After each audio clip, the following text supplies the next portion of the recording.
Hi ShellPoint, I'm Christy Skinner, your Senior Director of Healthcare Services, bringing you another edition of the Medical Minutes. Did you know that we're affected not only by what we eat, but also by what the natural microorganisms in our gut metabolize after we eat?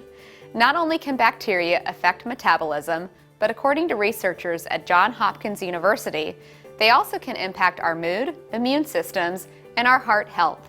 When we consider the connection between the brain and the gut, it is important to know that 90% of serotonin receptors are located in the gut.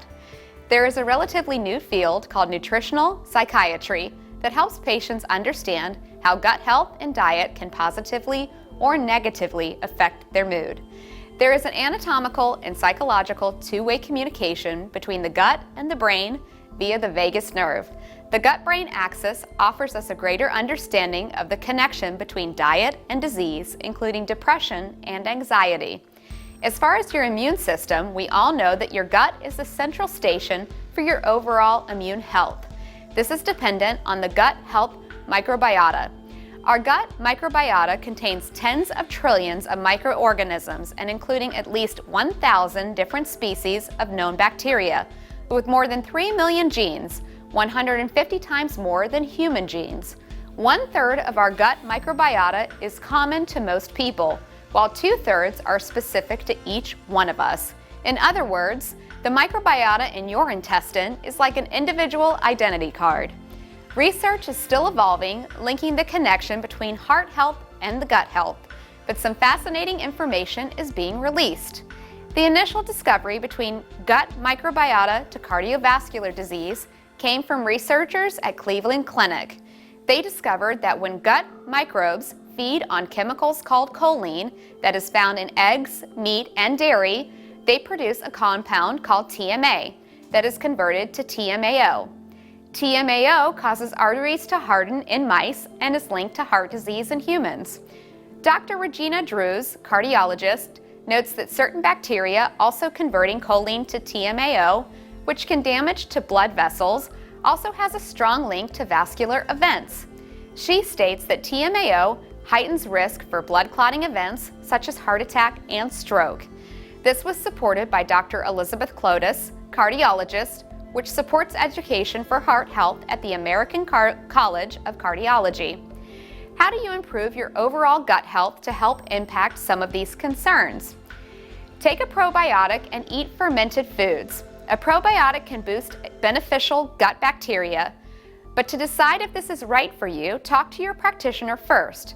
Fermented foods are a natural source of probiotics. They can also reduce gut inflammation and help with other intestinal issues. Some fermented foods to try are sauerkraut, miso, kimchi, kombucha, kefir, and fermented vegetables.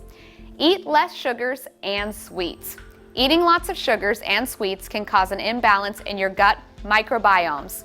This can also impact brain function and behavior. Artificial sweeteners can negatively impact glucose levels due to their effects on gut flora.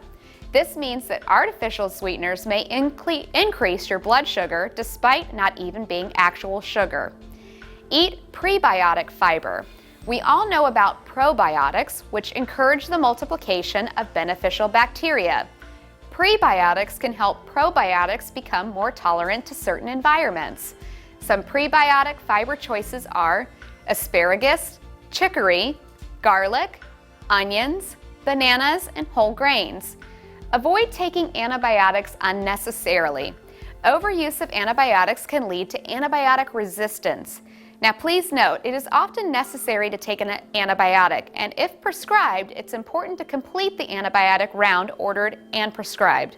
Antibiotics do, however, damage gut microbia and immunity, and according to the CDC, about 30% of antibiotics are used unnecessarily. Lastly, reduce your stress level as psychological stress can disrupt the microorganisms in the intestines. Reduce your stress through deep breathing, exercising, eating well, and a good night's rest. Thank you so much for your continued support, ShellPoint. If you have any questions, please feel free to contact me at christyskinner@shellpoint.org. Until next time, stay healthy.